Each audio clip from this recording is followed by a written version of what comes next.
This is Talk Business and Politics with Roby Brock. Welcome to today's Talk Business and Politics Daily. I'm Roby Brock. We're glad to have you with us. I am joined by Warwick Sabin. He's a state representative from Little Rock. He is also exploring a run for mayor of Little Rock. Good to have you with us. Thanks for having me, Roby. Tell me why you're exploring a run, and why are you exploring? Well, I've been thinking about this for a long time, but I think Little Rock is at a critical point right now.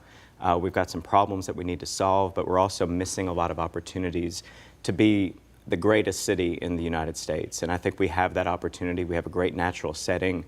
We have excellent people who work hard and who are committed to the community. But there are other cities around the country that are doing more innovative things. We need more energy and more ideas to accomplish our potential here.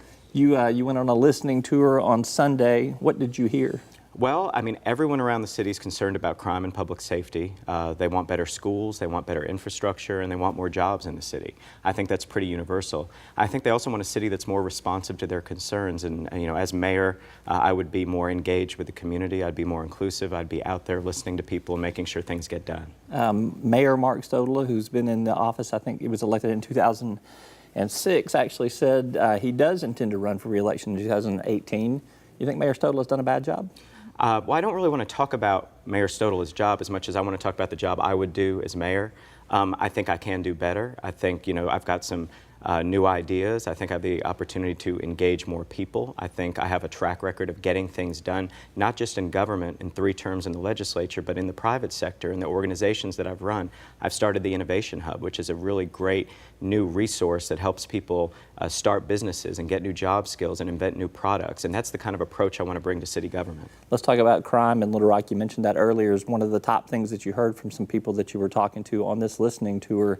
Representative Fred Allen, who represents a portion of urban Little Rock, was on our TV show this weekend on Sunday, and he said that he thinks that Little Rock is just one bullet away from Ferguson. Do you agree with that?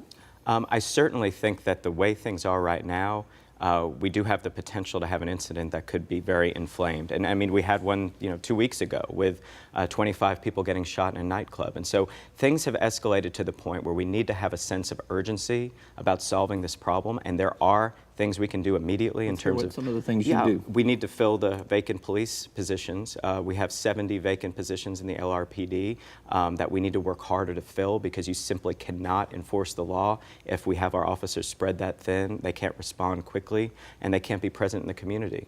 We can also do more about community policing. That's a strategy that's worked in the past in Little Rock. I've seen it work in my neighborhood, but they cut back on that, and we need to reinstate community policing. But then we need to also be surrounding the problem with addressing the systemic issues of having better schools, creating more jobs, supporting entrepreneurship, so that there's just simply more opportunity for people to do something other than resort to criminal activity. Do you think that the criminal activity that we're seeing, do you think it is a lack of that opportunity, or do you think this is something involving gangs and retaliation, and that's really what you hear from the police officers? But that's not an either or. When you say there, lack of opportunity or gangs, the gangs take advantage of the lack of opportunity.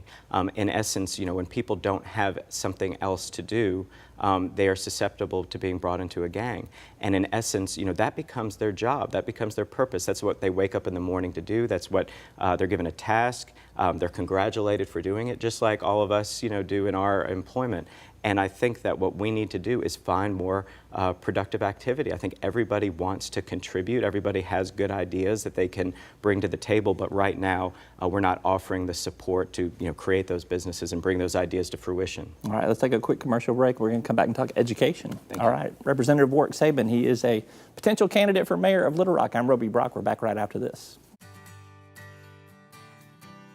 Arkansas Electric Cooperative Corporation provides electric energy across 2/3 of Arkansas. This is an exciting time in our energy history, with incredible progress being made in renewable energy and storage technologies. As our energy portfolio continues to diversify, we'll maintain an all-the-above strategy to provide reliable and affordable electricity.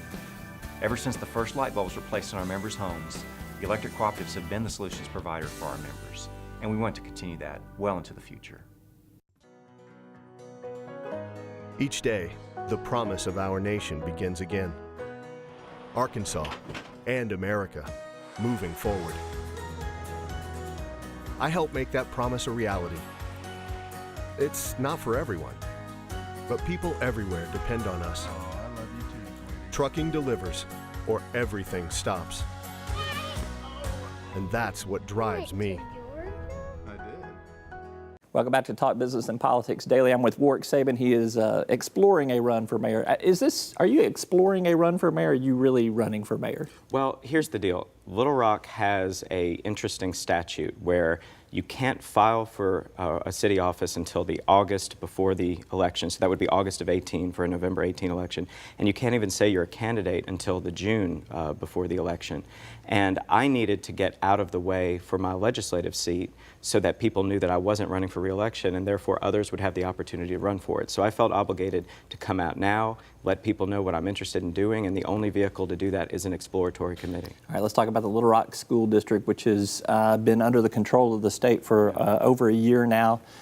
Is it incumbent upon the mayor of Little Rock to help guide a plan to get the schools out from state control? Well, I certainly think the mayor needs to be front and center and very involved. And, you know, we've had a situation for a long time where city government really hasn't, you know, gotten involved in the school district. And technically they're separate entities. But I don't know a great city in the United States where the city government is not engaged with education. Public education is the key to economic development in our city. It's the key to making sure people actually want to live here, because if you're afraid to send your kids to school, you're not going to live in the city limits. So we need to address education. So it's just simply not an issue you can ignore.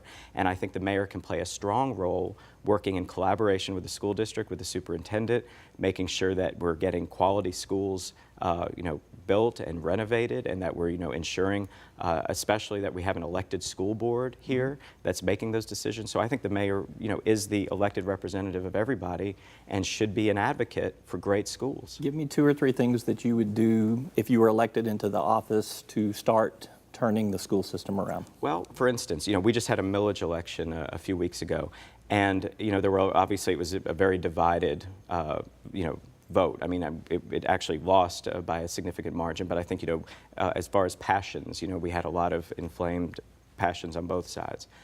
But we could have a more ambitious millage election, or a more ambitious plan for improving the schools. We've seen districts like North Little Rock and others around the state do a wholesale renovation and rebuilding of their schools. And Little Rock needs to have great schools everywhere in the city, so no matter where you live, you know you can send your kids to a quality school. I think that's a vision and a goal that everybody can get behind, and I'm not saying it's easy, but I think it's worth advocating for. So a bigger vision for a millage is your plan for education, for turning the schools back over to local control? And I think that, you know, a millage might be part of it, but I think what we want to do is something more than just building one new school or, you know, renovating in a minimal way the rest of the schools. I think what we need is great schools everywhere in the city. All right. He's Warwick Sabin. Technically, he's running for mayor of Little Rock, even though he's just exploring a run for mayor right now. Appreciate you very much. Thanks for having me on. on. All right, we'll talk to you soon. You bet. That's all for today's program. Thanks for tuning in. I'll see you next time.